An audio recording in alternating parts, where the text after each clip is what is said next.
गौतम बुद्ध की शिक्षाप्रद कहानी। दोस्तों, एक बार गौतम बुद्ध अपने भिक्षुओं के साथ एक वृक्ष के नीचे बैठे विश्राम कर रहे थे।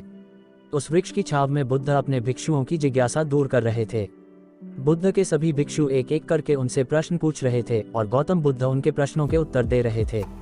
कहानी शुरू करने से पहले बता दे एक स्टेटस 596 को सब्सक्राइब कर ले। चलिए कहानी शुरू करते हैं। बुद्ध के उन भिक्षुओं में कुछ भिक्षु ऐसे भी थे जो कुछ समय पहले ही संघ से जुड़े हुए थे, जिसके कारण अभी उनके भीतर वह समझ पैदा नहीं हुई थी जो गौतम बुद्ध के प्रवचनों को समझ सकें। गर्मियों का समय था, सूरज अपने चरम पर था और चारों तरफ धूप ही धूप थी। लेकिन उस वृक्ष के कारण बुद्ध और उनके सभी भिक्षु आराम से छाव में बैठे हुए थे। इतने में ही गौतम बुद्ध के एक भिक्षु की नजर एक बूढ़े व्यक्ति पर पड़ती है जो उस वृक्ष के पास से ही गुजर रहा था। वह भिक्षु उस बूढ़े व्यक्ति को देखकर अचानक से ही हंसने लगता है। उस बूढ़े व्यक्ति की उम्र बहुत ज्यादा हो गई थी, जिसके कारण उसकी कमर मुड़ गई थी।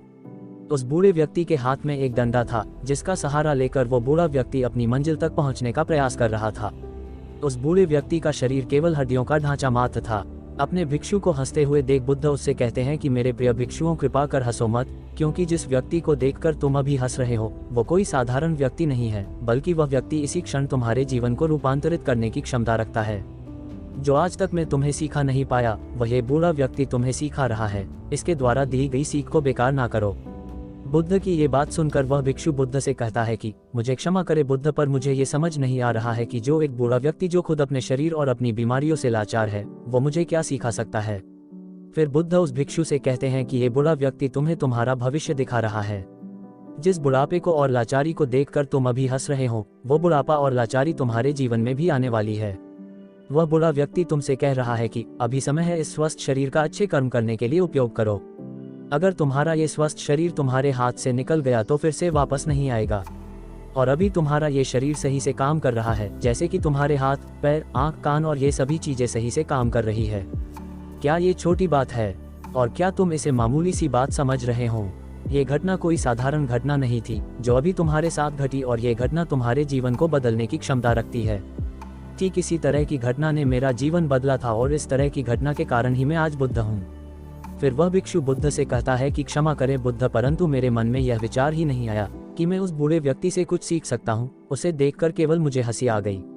ऐसा इसीलिए हुआ क्योंकि तुम्हें अपने भीतर कहीं ना कहीं लगता है कि जिस स्थिति में आज वो बूढ़ा व्यक्ति है, उस स्थिति में तुम कभी नहीं आओगे। जिस बुढ़ापे का और लाचारी का सामना आज वो बूढ़ा व्यक्ति कर रहा है, तुम्हें लगता है कि उसका सामना तुम कभी नहीं करोगे, इसीलिए तुम उस बूढ़े व्यक्ति को देखकर हंस पाए। तुमने सच्चाई को नजरअंदाज कर दिया। अगर तुम सच्चाई को देख लेते तो चाहकर भी अपने आंखों के आंसुओं को नहीं रोक पाते, परंतु तुमने सत्य को अनदेखा कर दिया और तुम बहुत बड़ी संभावना से चूक गए। बुद्ध की ये बात सुन वो भिक्षु बुद्ध से क्षमा मांगता है और ये निश्चय करता है कि वह अपने स्वास्थ्य का उपयोग अपने अहंकार को बढ़ाने में नहीं, बल्कि परम सत्य को पाने में करेगा।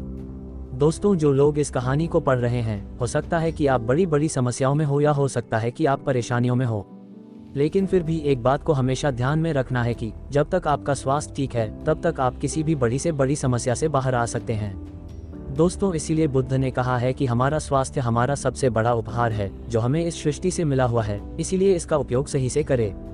दोस्तों, आपको ये गौतम बुद्ध की शिक्षाप्रद कहानी कैसी लगी, कृपया हमें नीचे कमेंट बॉक्स में कमेंट करके जरूर बताएं।